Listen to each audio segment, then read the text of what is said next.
नमस्कार, मी Priyanka Gaikwad, Pune prime news मध्ये तुम्हा सर्वांचं स्वागत। आमच्या हातात सत्ता द्या, तुम्हाला महाराष्ट्राचा चेहरा मोहरा बदललेला दिसेल, असं विधान राष्ट्रवादी काँग्रेस शरदचंद्र पवार पक्षाचे अध्यक्ष शरद पवार यांनी एका जाहीर सभेत केलं होतं। यावरून आता भाजप नेते गोपीचंद पडळकर यांनी पवारांवर जाहीर टीका केली आहे। शरद पवारांमुळे राज्याच्या पुरोगामी चेहऱ्याला जातीयवादी कॅन्सर झाला आहे। छत्रपती शिवाजी महाराजांनी दिलेली तेजाची झळाळी शरद पवारांमुळे हरवली आहे, अशी टीका आमदार गोपीचंद पडळकर यांनी शरद पवारांवर केली आहे। तसेच शरद पवारांना राज्यावर सरंजामी लादायची आहे का, असा खोचक प्रश्न पडळकरांनी केलाय। शरदचंद्रजी पवार म्हणतायत, महाराष्ट्राची सत्ता माझ्या ताब्यात द्या, मी महाराष्ट्राचा चेहरा बदलवेल। मी त्यांच्या अर्ध्या विधानाशी सहमत आहे। महाराष्ट्राचा चेहरा सुधारण्याची बदलण्याची जी आवश्यकता होती ती देवेंद्रजींनी पूर्ण केलेली आहे। पवारांच्यामुळे फक्त महाराष्ट्राच्या पुरोगामी चेहऱ्याला जातीयवादाचा कॅन्सर झालाय।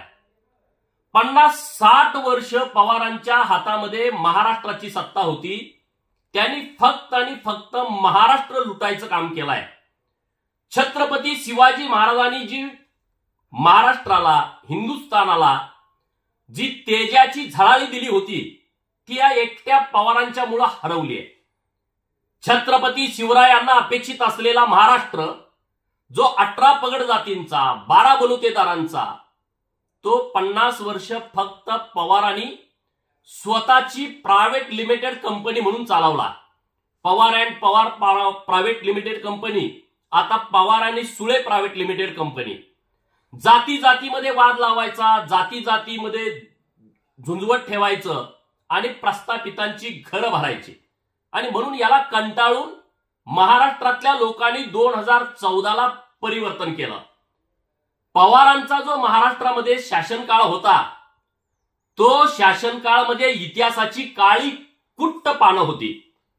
पवारांनी फक्त भ्रष्टाचार केला, जातीवाद केला, लोकांच्या मध्ये भांडणं लावली। आता मला त्याला विनंती करायची आहे, तुम्ही निश्चिंत राहा, निवांत राहा, हरिनामाचा जप करा, म्हणजे तुमच्या डोक्यामध्ये पुण्यकाम करण्याची इच्छा जागृत होईल।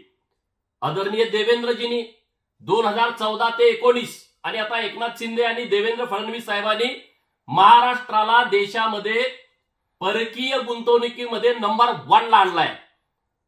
आज महाराष्ट्रातल्या युवकांच्या हाताला काम मिळतंय, वेगवेगळे उद्योग महाराष्ट्रामध्ये येत आहेत, महिलांचं सक्षमीकरण मोठ्या प्रमाणामध्ये होत आहे। आणि मग ही जी महाराष्ट्राची प्रगती सुरू आहे ती पवारांना कुठंतरी खुपते आहे।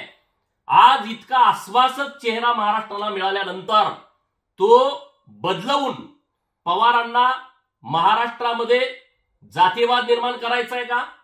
पवारांना महाराष्ट्राला दुबळं करायचंय का?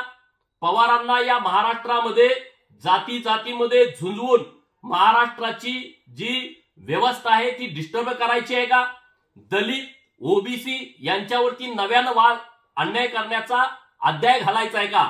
हा माझा सवाल माननीय शरदचंद्रजी पवारांना आहे। या बातमीसह इथेच थांबतोय, मात्र तुम्ही पाहत राहा पुणे प्राईम न्यूज।